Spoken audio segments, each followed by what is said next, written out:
Hey, everybody. Welcome to Wisdom Wednesdays. My name is Coach Christal, and thank you so much for joining us. If this is your first Wisdom Wednesdays, you are in for a treat. I love having these special guests on to have a conversation with me about something that I know is actually going to be transformative in your life. So let's just jump right in. A lot of things happened before this, and I guarantee a lot of things are going to happen after this.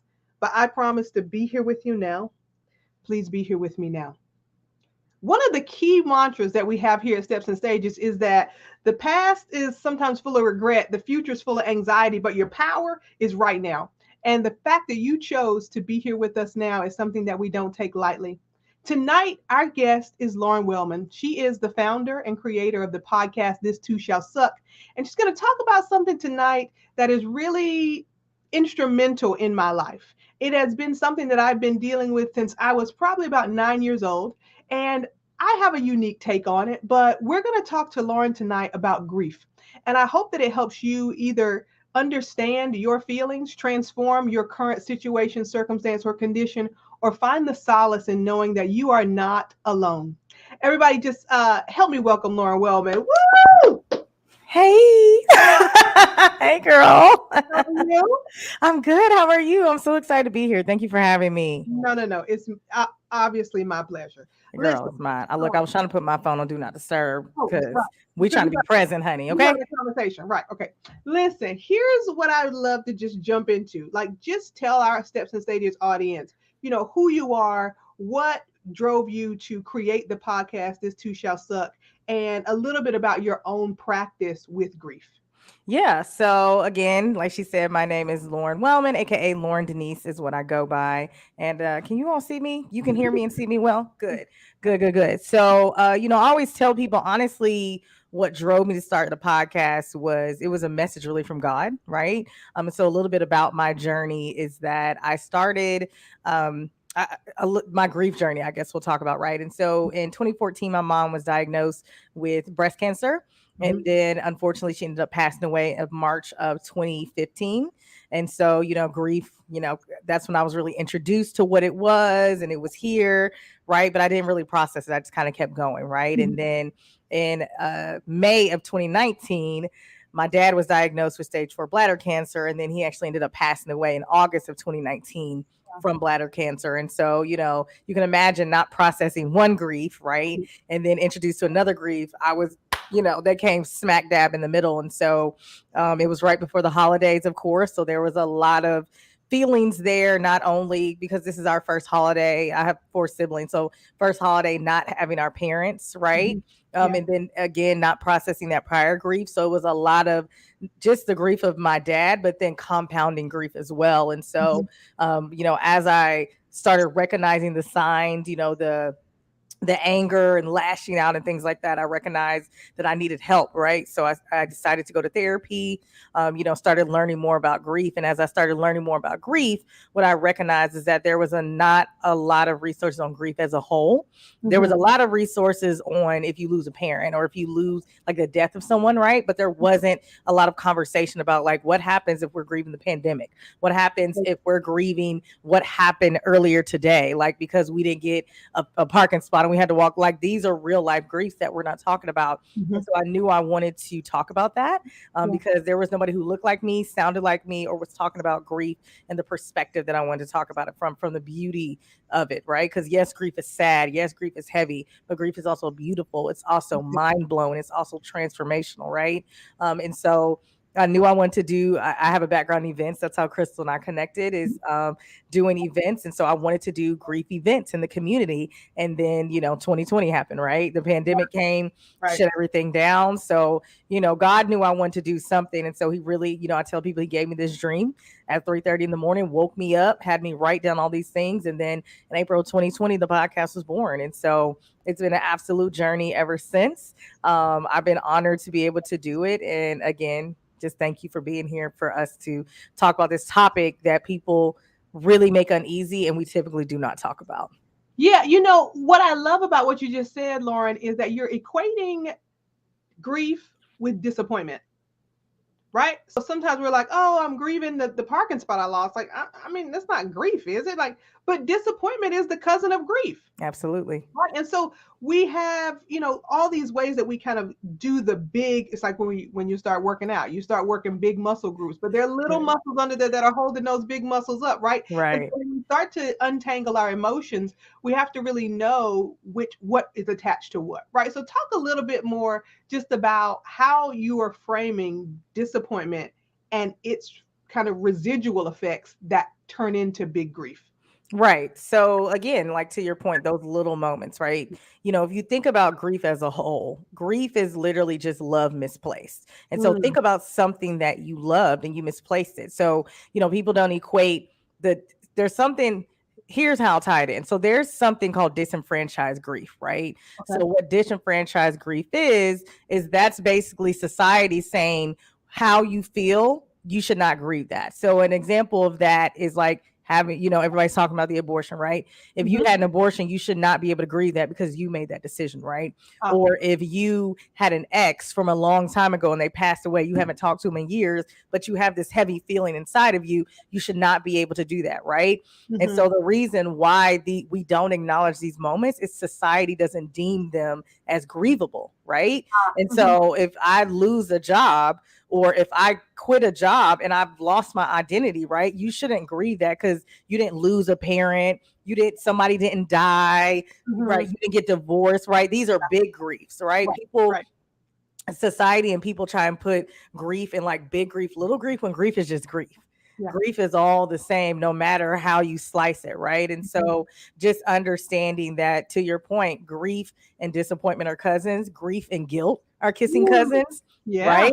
yeah. Because a lot of times, like in the moment of grief, we feel maybe happy, right? So, yes, I'm mad I lost this parking spot, but I got in the store and I got a discount on this. But then in a moment, it's like, yeah, but you still didn't get out there, because guilt is like on the back, like, yeah, don't forget about that, right? Like, Right, right. hey, don't Yeah, forget about that. Remember, yeah, still be sad about that, right? yeah. And so, just understanding that just because society doesn't deem something as grievable, or Mhm. you feel like, oh, well, my grief, like, yeah, I'm upset because I lost a boyfriend, but Christal and Loryn lost their parents, so I can't, like, I Right, don't get to, you know what I mean? Like, you can't right, equate my grief to your grief, because our grief is the same, because grief is grief. Grief is love misplaced, no matter what it right, is.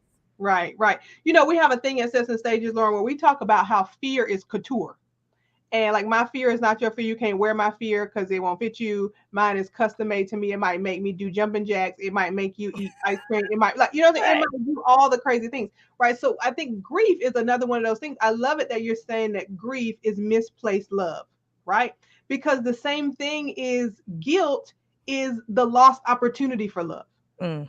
right? And so we're Right. looking at the same thing. So when we're talking about this, right, we even think about this in our community, where we think about people who hurt us as an unskillful request for our love, Mm. right? And so this idea that grief and love are often intertwined is, Right. I think, the transformation that you're talking about on the podcast, right? So tell us how you've transformed the feelings that maybe you suppressed in the beginning into something you're doing that you love, but also, like, what else? How else has it manifested as love? Yeah, absolutely. So obviously, like you said, doing this podcast, and even doing the podcast, I didn't know it was going to be something that I loved, right? And I Mhm. think that's a lot of what grief is, as we don't know what's happening when we're grieving, especially when you first feel the impact of whatever the loss is. Again, whether that's a dog, a job, a person, a boyfriend, whatever it is, right? That Mhm. Mhm. initial impact, you don't know what's going on. You just know you feel something, right? And so Yeah. I felt something going into this podcast. I felt that I needed to share this journey in order to help other people, right? Mhm. And Mhm. so Mhm. as I'm going through this, that was that love that was lost in grief, Yeah. it just got placed back into this podcast, which got placed back into the grief, right? And Right. so, again, like if you think of the definition of, or if you think of grief, right? You think of Yeah. it sad, negative, but then if you think of love, to your point, it has a positive connotation. So Yeah. if love is like grief is just love misplaced, why do we have a negative connotation of grief?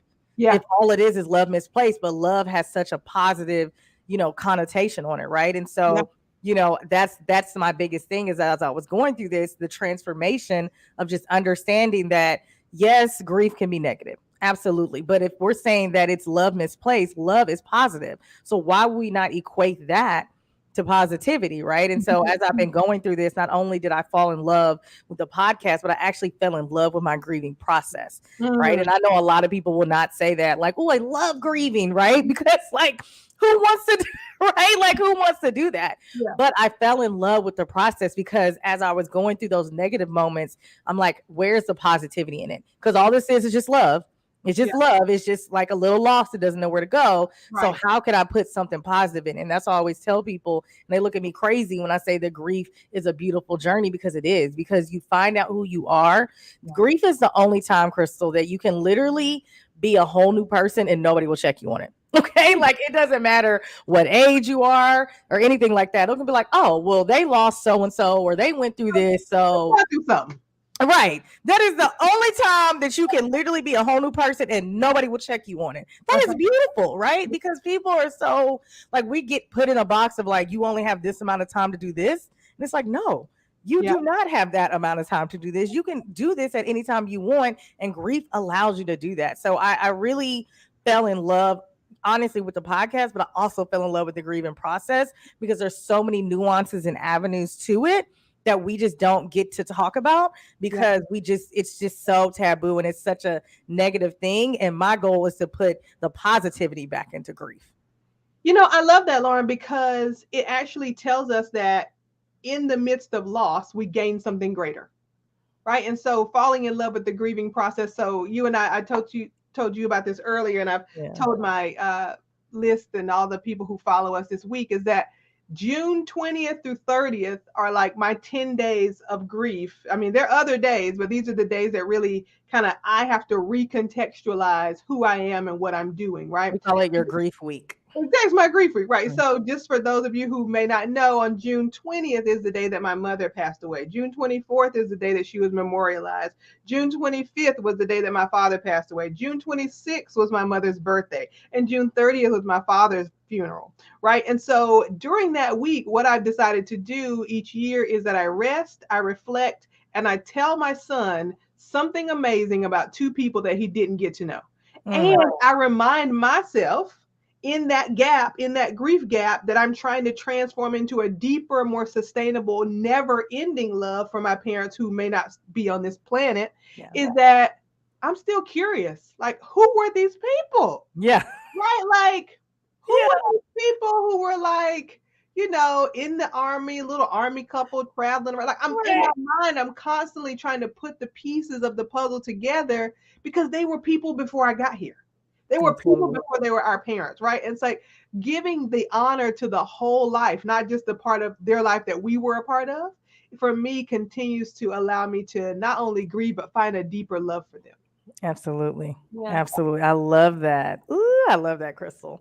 The part about grief that I think is probably controversial in my practice is that I tell my clients you can schedule it. Yep. Agreed. Okay, tell me, what do you think? Agreed.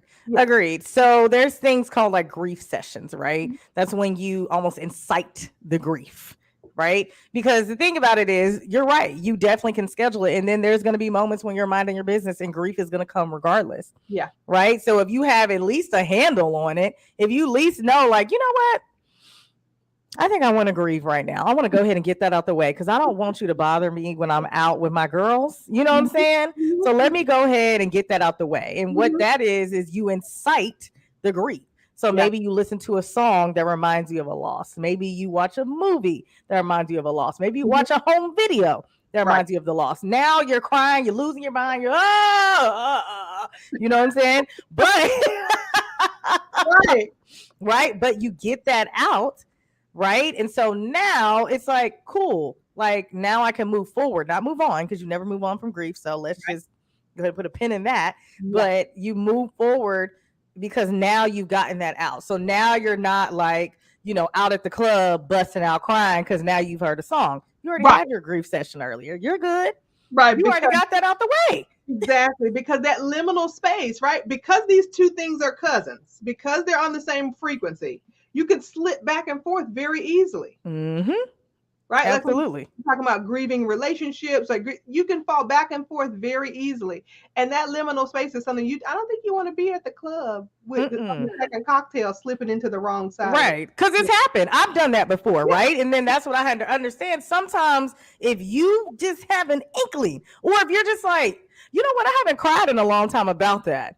Because in that, a little bit of that is that guilt, that kissing cousin, right? Why Yep. haven't you cried in a long time about that? Why have you been happy about that? So now you've automatically brought in grief because again, guilt is its kissing cousin. Like, well, you haven't fallen out in a while. Let's go ahead and go ahead and get you doing that while you're out at a restaurant. No, I'm gonna fall out right now in my house in peace. Okay. Because if the thought is there, and that's the thing with it, like when grief comes, if that thought is there, let it come. Stop trying to suppress it. Stop trying to act like it's not there. Let it come. Let it do its thing. And then we learned this from Dr. Kurt. Just feel just good enough. You don't have to feel like phenomenal and I'm ready. No, just feel just good enough. So then you're able to move forward because then eventually you are going to get to that point where you're like, okay, I feel great. But like, let it come in. If you feel it, let it do its thing. Yeah. There's no need to suppress it and hide it. Let it do its thing. Like Christal said, schedule it to come in. If you feel it right here, come on with your stinking tail. Let's do this. Let's do this.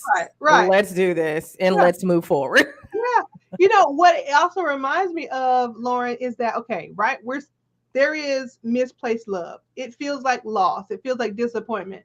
But it's also an opportunity to reinvest, right? So think about, oh wow, my parents are deceased. I mean, I don't have any grandparents. I have one brother. I have a very small nuclear family. People have been passing on around me since I was like 9, right? So understanding that cycle, and every time they passed, for me, it was like almost like a transformer. Like they would pass away, and then I would just like absorb this extra. Like, watch out. And it was like, for me, it was like transforming that misplaced love that I was longing for them to keep giving me into love that they have poured into me that I can now nurture myself. Yep, absolutely. Right? And I think that's the part that we miss. We miss how to nurture the gift of love from other people in ourselves when they're not around. That's good. Yeah. Because really what they're doing, what love is a pouring.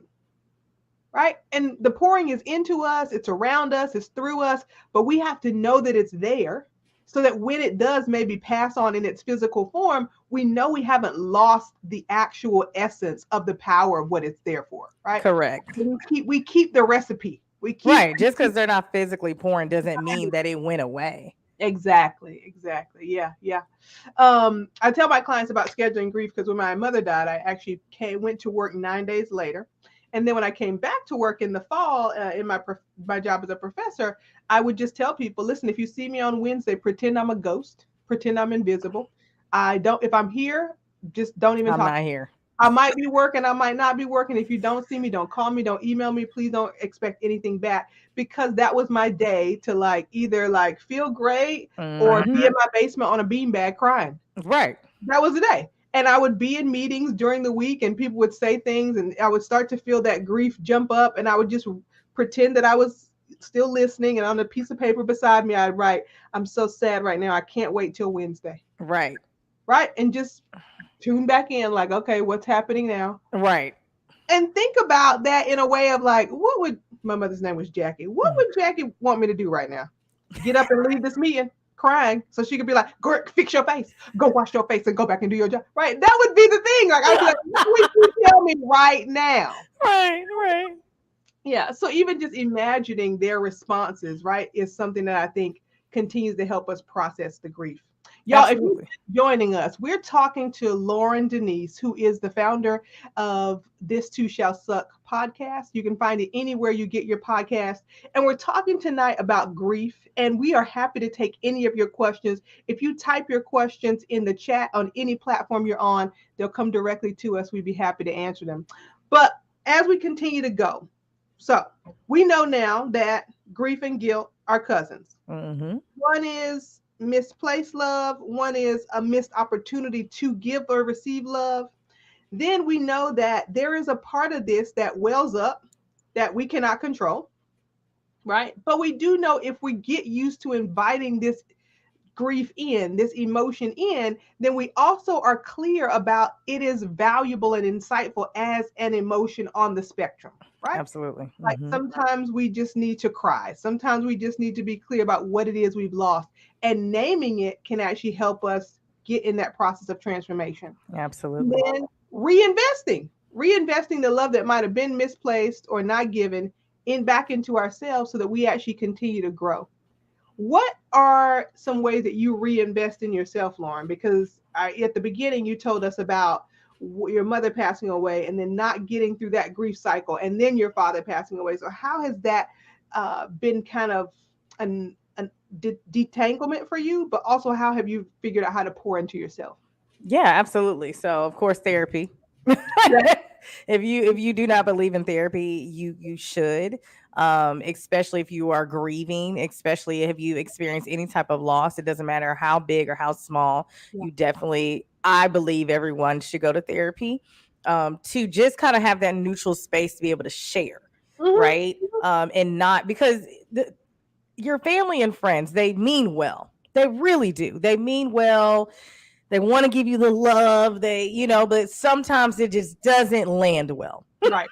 Right. They're so on your side that they're missing the other side. Right. Like you're not, the thing about grief, and I always tell people this, why I created the platform is because when you're grieving, you feel unseen, unsafe, and unheard. Right. And so, when I went to therapy, I just wanted to be seen and I wanted to feel heard.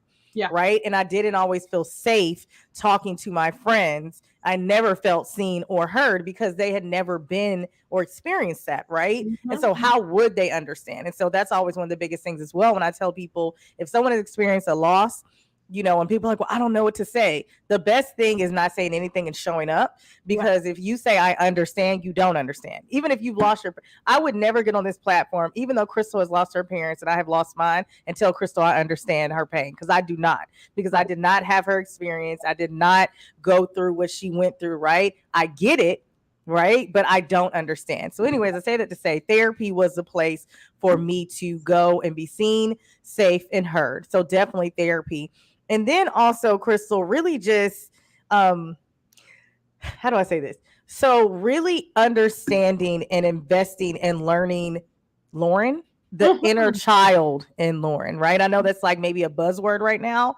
I call her little Loryn, right? Yeah. But understanding who little Loryn is, because me understanding who little Loryn is allows me to speak to her in those moments when the grief is maybe really, really heavy, because maybe little Loryn is holding on to it and not 34-year-old Loryn, right? And so like really understanding and learning how to speak to that, because that little, even though my parents died when I was 27 and 31, right? Little Loryn still had a lot of trauma that she never let go of. And so that just added on top of it, right? Oh, yeah. And so although I felt like, I'm cool, I've been processing it, right? Little Loryn still was holding on to some other trauma here. And that was still just like, again, kissing cousins, they just holding on strong, right? And so really understanding and learning what that looks like to love on Loryn, little Loryn, right?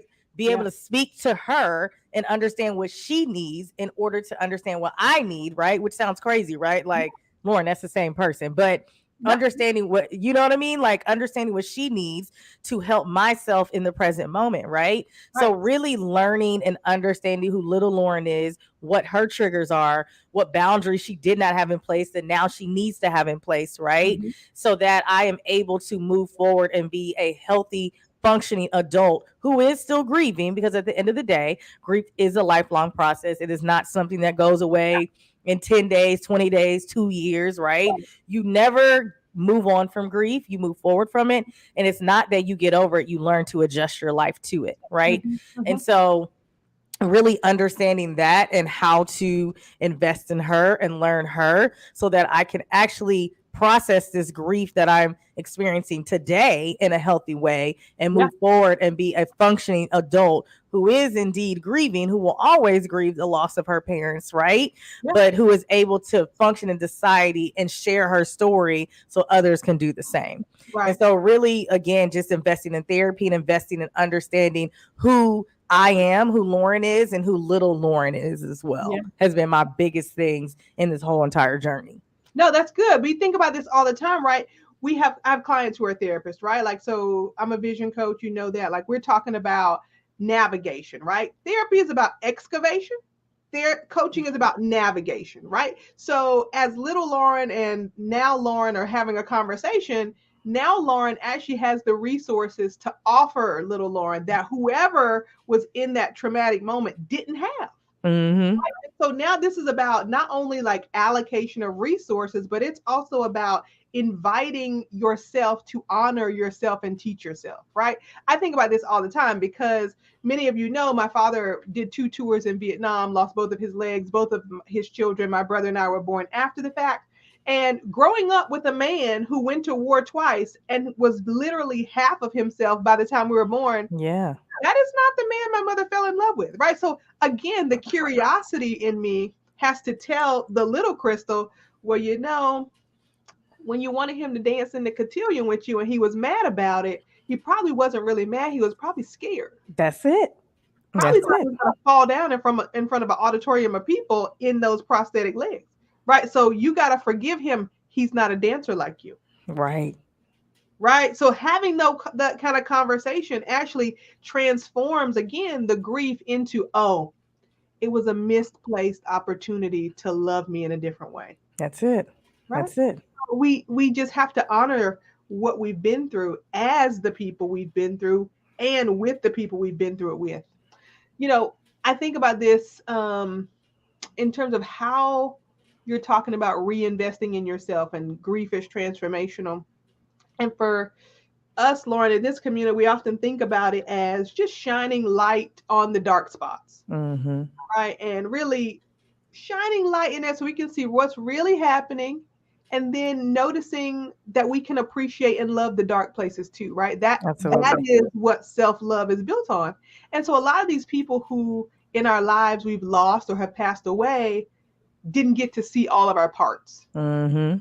And so the disappointment of that sometimes resides in the grief. What do you think about getting past the parts that were not there yet in the grief process?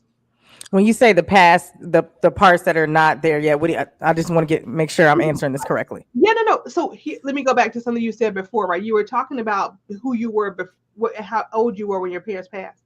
So I can distinctly remember that my father did not come to my high school graduation. Yeah. I just want to be very clear. My parents were not divorced or separated. We all lived in the same house. Right. Might have a good time. Right. So when he died the summer before I graduated from college, I mean, I was sad that he died, but I was mad. I was okay. Dare you miss this too? What is wrong? Like, in my mind, I was like, you got something. Right. How dare you? I'm mad. Yeah. Right. Right. So those things that haven't come to fruition yet, right? That, you know, we either miss or they missed, because like, how do you reconcile that? I think you just have to be honest with the situation, right? Like, to your point, like, I'm not mad. I'm mad at him right now because I was mad at him 10 years ago. Right. Like, that has nothing to do with because you know he physically, literally cannot be here. So in those moments, that's when you kind of have to ground yourself, right? Because that's when that irrational thinking, which grief will do, right? Grief will have you thinking real irrational, real quick, right?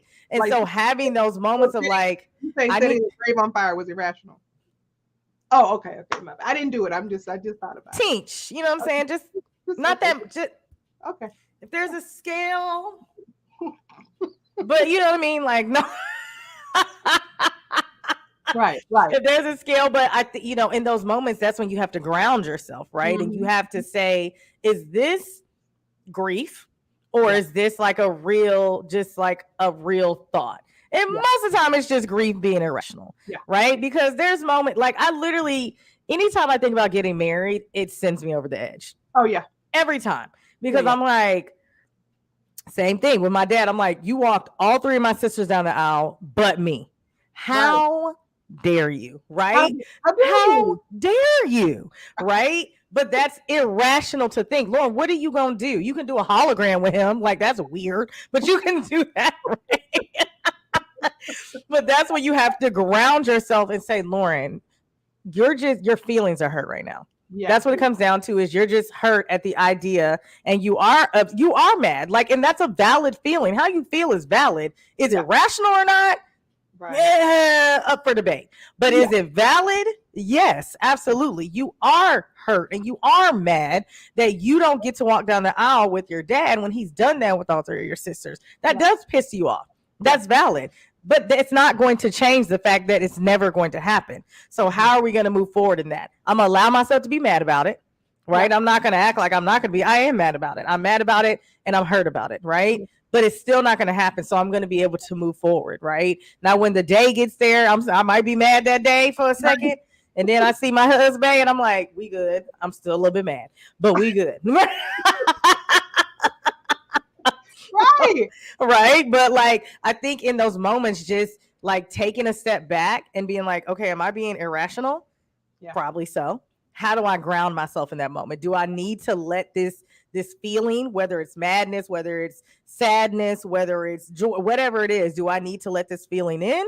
Or is it something that it's just like, maybe I just need to call somebody and they just kind of need to bring me back down to reality? Right.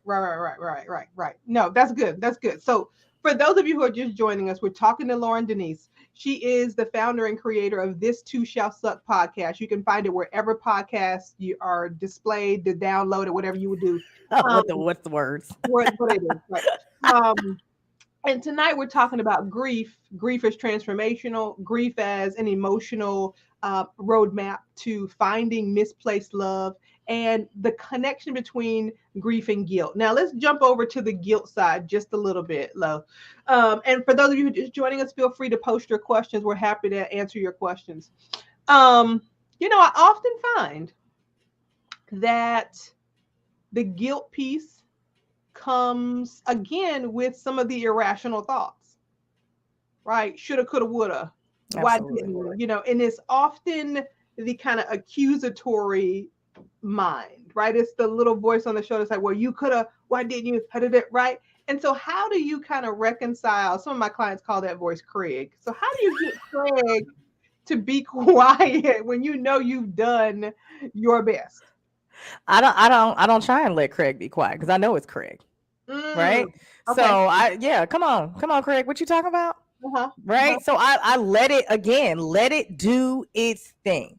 Because if I'm happy for a moment, right, immediately it's like Craig, and I like Craig. Craig is in the back like, no, you don't need to be happy about that because like your parents ain't here to see it. And it's like, well, actually, Craig, they are here to see it. They're just not physically in the presence to see it. But I know they're orchestrating some things that made this happen too, right? And so I talk back to Craig, right? I talk back to the guilt. So I don't try to suppress it. I don't try and act like it's not there. I talk directly to it. I look it dead in his face and I'm like, yeah, I know what you're doing. So let's go ahead and have a conversation about it, right? And I think a lot of people are afraid of that, right? They're afraid to have a conversation with Craig, Susan, M, whoever they want to call their guilt, right? They're afraid to confront it. You have to confront it. Because here's the thing, like people will run from it, right? But you're going to get tired at some point, as opposed to like you can either get tired from running towards it or you get tired from it chasing you. I'm going to get tired from running towards it. I'm not going to get tired from it chasing me, right? Like I'm going to face it head on and we're going to have a conversation. I know exactly what that is. I know that's that feeling of guilt that you're trying to make me feel away. So if you want to come in here, we can cry for a second. That's cool. But like, that's not how I really feel. I don't really feel guilty about the moment. I know what that is. I know that's grief, not even grief. Grief's kissing cousin. Like I know exactly what that is. So I know that I'm not inciting this feeling, right? And so come on, because I know you're trying to come on in here. So let me go on and open this door, and then you can either come in and I can decide if I want to cry, if I want to yell, or if I don't even want to do anything with you at all, because I'm not feeling that way. I was feeling happy. You decide to come in here and try and make me feel away. So let's have a conversation. And then once we're done having the conversation, then I get to decide what I want to do in that moment. Yeah, that's good. That's good, right? Because confronting it doesn't mean it has to be confrontational. No, absolutely not.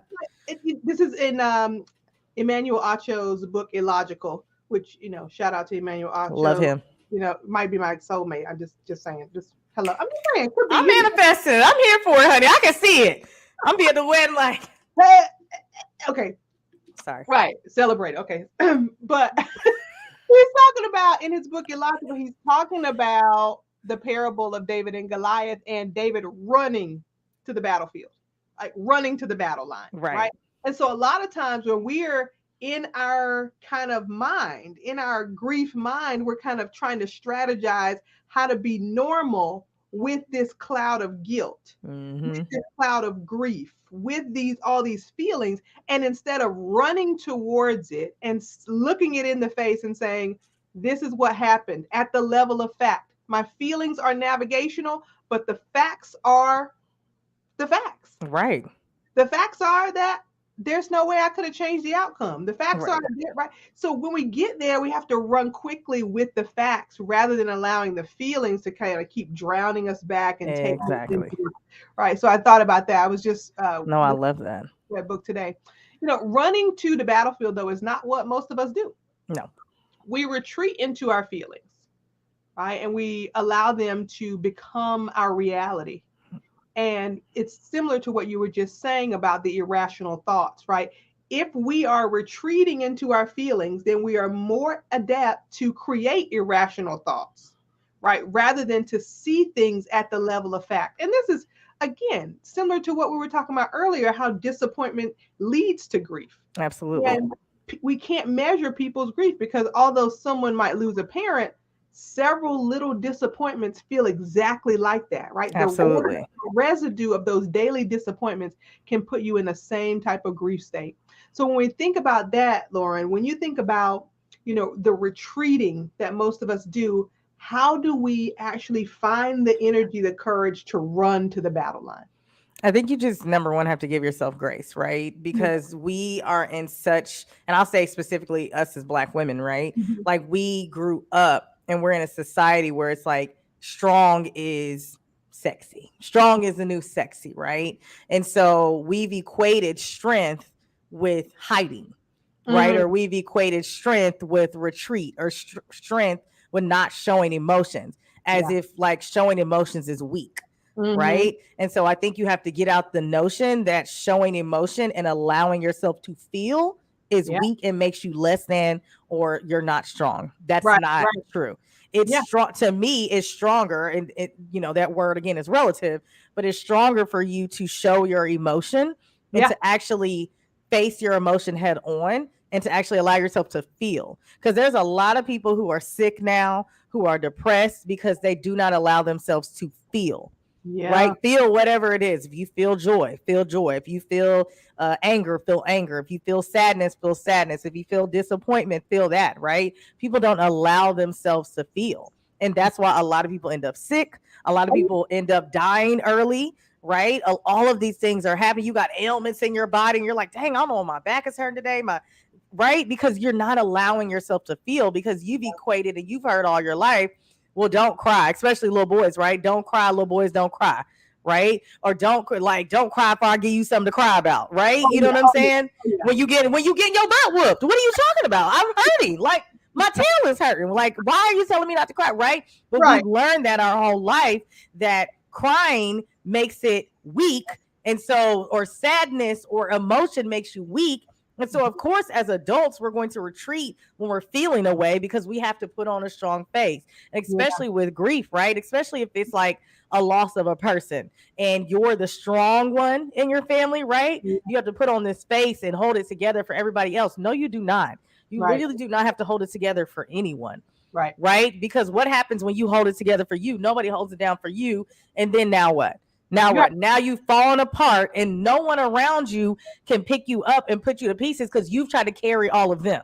Right. And so, like, stop equating that strength and weakness to not being able to feel, right? So I think give yourself grace and saying, you know what, like I'm not as strong as I think I am in this moment, or I don't feel good today, and that's okay, or I want to be happy about this, but I kind of feel sad that I can't, share this, or that I lost this, right? Like give yourself grace and knowing that's okay. You are not a perfect human.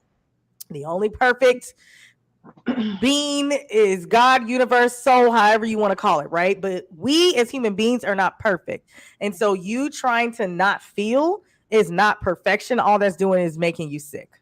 Yeah. All that's doing is making you sick. It's making you sad. It's making you like, it's just not necessary. It's just, so give yourself some grace, because you're a human and you have emotions and you have feelings and you deserve to feel those things. Yeah. Yeah. That's good. I mean, I was just talking to my therapist about that today. Christal, where do you go first? Logic or emotion? Logic. Oh, yeah. Right. And as an artist, people will go, no, you don't. In my thinking mind, in my Christal as a parent who's single mind, in my Christal as a CEO mind, logic first. Right. I'm a vision coach. Of course, I see the big vision. But on a day-to-day basis, when an emergency strikes, do I get scared? Do I get crazy? No, it's like Neo in the Matrix. Right? Like I look at all the pieces and I'm like, right? So it's that part, right? And I think what you're saying, that when we get used to doing that, when we lean on that first, and especially when there is no one around us that we can do the opposite with. Right. Because let's say I do want to fall apart and get scared, right? Like that could be so traumatic for my child. Right. Right. And so when we think about the people who are around us who, like you said, when Humpty Dumpty falls off the wall, how could they put him back together again? When they don't know how he was made, when people don't know who we are from our core, it's hard for them to support us. And Absolutely. that vulnerability and transparency has to come through in the relationships that we want to build, so that we don't get to the end of that and have this misplaced love or this missed opportunity to love. Right. We don't have to be in grief about our own relationships. Literally. If you're just joining us, this is Loryn Denise. She is the founder of This Too Shall Suck podcast. We are talking about the holistic transformational power of grief. And if you thought it was just something that made you curl up in a corner and cry, then you're going to need to find This Too Shall Suck anywhere you find your podcast. I want to remind you that as we are going and leading into July, we're getting ready for Vision Camp. And if you're really ready to actually think about how your past is the curriculum for your evolution, then you need to get your ticket to Vision Camp. Not only are we going to talk about how to build a life by design, we're going to talk about how you account for all your parts, all your gifts, all your grief, all your dark spaces, and learn to transform those into something beautiful, step by step, stage by stage. So we got about 5 more minutes with Loryn Denise. We don't want to hold her here all night, even though I'm having a great time. I mean, me too, girl. I just want to make sure that if someone has any questions, you can drop those in the chat. Rose, thank you so much for joining us. Rasan, nice to see you. Listen, if y'all have questions, feel free to drop them in the chat. We'll take your questions for the last 5 minutes. I want to just go back, Loryn, and think with people about a roadmap. Right. So let's say you and I have relationships with grief. Right. We in long-term relationship. We know this feeling, right? Right. But for those people who are just maybe having their first encounter with loss, a buildup of disappointment, or it's grown cousin grief or guilt, what would you offer them as the first step in really, it's similar to an AA program, right? Where admitting you have a problem is for that. How do we get people to actually admit that this is what they're feeling? That literally, I was gonna say acknowledge it, right? But like, how do you acknowledge it if you won't even acknowledge what it is, right? Mm-hmm. So I think that's the biggest thing, is know that any loss that you have, small, big, other, right, is grief. Yeah. People are like, you always equate everything to grief, because everything is grief. Right? Because a loss, you're grieving a loss of something. It doesn't matter how big or small it is, right?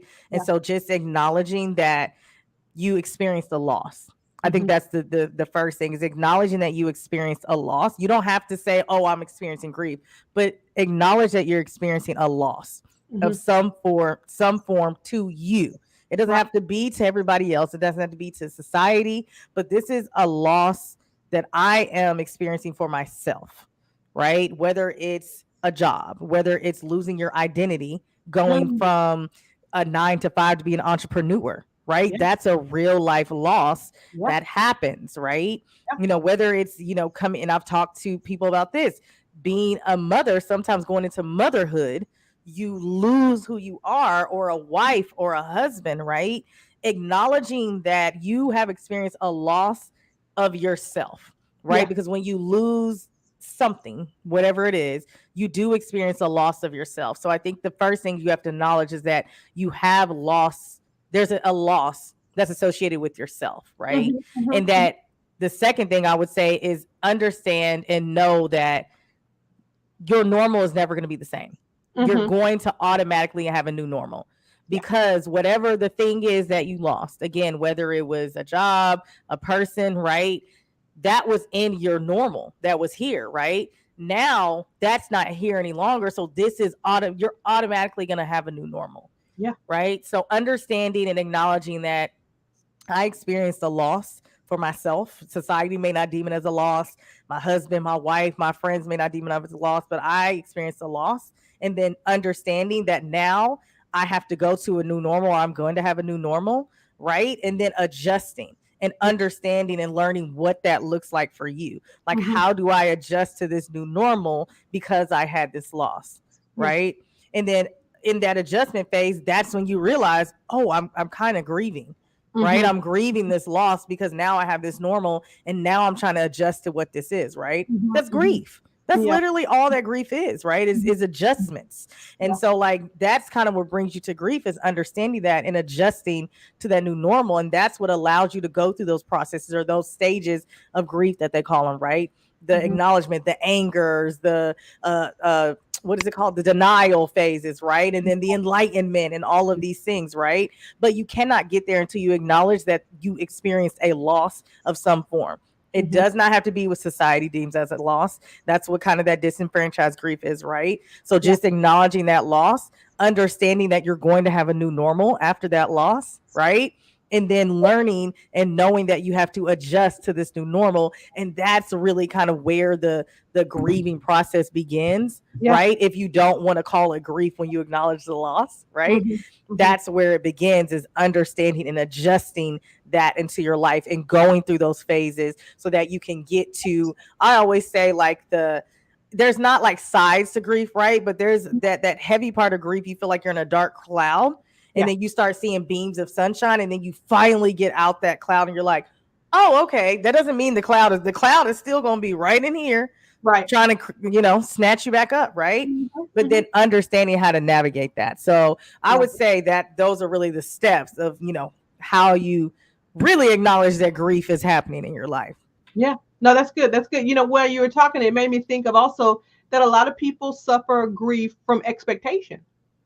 Right? Ooh, Because if girl. you lose something that you expected, it didn't come to fruition the way you thought it was, then you're also battling with that disappointment and that grief of what could have been, what should have been, what you wanted, what you desired, right?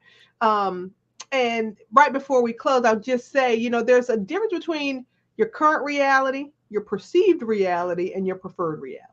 Okay. Right. And so as we gauge our way and work our way through grief, it's the practice of processing towards the preferred reality. Right. So no matter what it looks like, no matter what's happening, there's always a draw to that beam of light, which is, I'm going to call it the vision, right? Which As is you the should. vision that's actually pulling us towards something freer, fuller, higher, and greater. Rose has a question. What are the phases of grief? Oh, we can drop those in the chat after. Yeah, we'll drop them in the chat, because it depends. Some people do 5, some people do 7, but we got you, boo. Yeah. I'm gonna put both of them for you. We'll drop that in the chat right after, Rose. Thank you so much for your question. Listen, Loryn, I want you to have the last word tonight. I want to tell people once again, if you haven't registered for Vision Camp, you need to jump over to ssvisioncamp.com.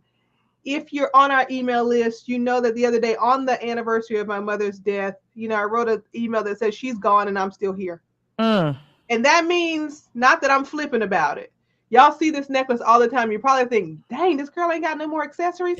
But this is actually part of my mother's ashes. So in the small part, there's a little capsule, right? So I Oh, wear this all the wow. time because it's part of the memorial to my mother.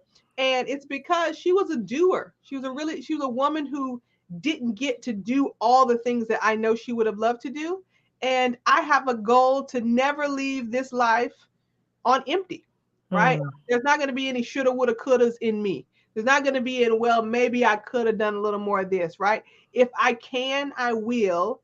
And if it is a part of the vision, it will not just have good in it for me, it will have good in it for others. And she will continue to live on, right? Similar to my father, right? We're giving out the Brown Family Memorial Scholarship this Friday. So stay tuned for that. But it's a part of the big vision. And if you need a big vision to guide you through the present, the perceived, into the preferred, make sure you get your ticket to Vision Camp. It's ssvisioncamp.com. Loryn Denise, take us out with just something that we missed or we people may not know or understand about grief that you want to get across. So, there's a couple things really. I always say that again to the point of grief is a lifelong journey, right? So think of your life as a car, right? You're on this road, you're driving, you're living life. Grief is your passenger, right? Grief is going to change the radio. It's going to throw spitballs at you. It's going to change the AC. It's going to try and change the GPS. It's going to do all this stuff, right? But as long as you are literally able to drive down this road, not let it grab the wheel, right? You're going to learn to drive down this road of life with its distractions, right? Because that's all grief is, it's distraction, right? But you're not allowing it to grab the wheel and take control of your life, Mm-hmm. right? But you are going to learn to ride in that car of life with this passenger who is very, very annoying and who you want to put out on the side of the road, but they will not leave, right? So just be aware of that and know that, like, you're like, man, like, I'm never going to stop grieving. You're absolutely right.